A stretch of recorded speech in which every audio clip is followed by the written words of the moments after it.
So one thing I want to talk about today is this idea when we talk about relationships that are either toxic or abusive or harmful, is the idea that maybe they didn't mean to, right?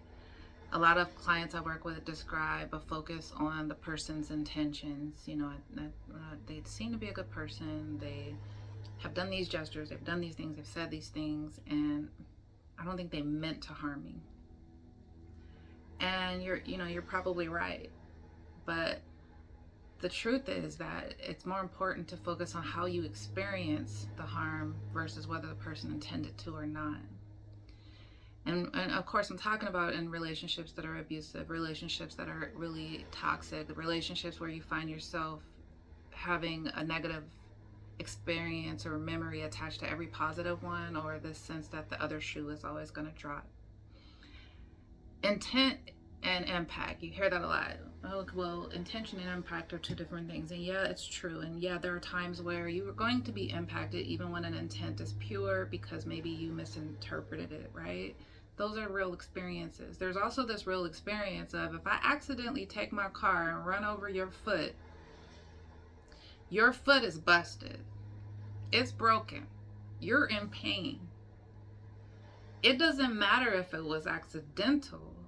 What matters is you're in pain, right? And while that's an extreme example to give, the point that I'm making here is that your experience is enough evidence. It's good enough evidence. What trauma does, it takes us away from trusting our experience. It takes us away from trusting our reality. The first thing that goes when we are traumatized, especially as a younger it happens, right? The first thing that goes is a sense of being able to trust your gut.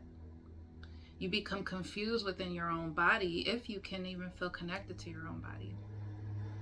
So notice how you experience things and people and allow that to be the first thing you focus on. Whether their intentions are good, pure, or otherwise, how you experience a person is valid.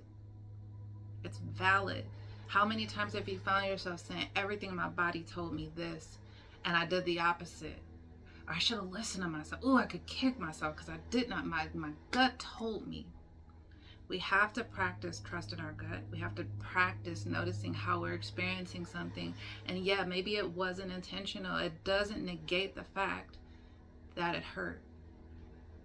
It doesn't negate the fact that it's real and that is valid.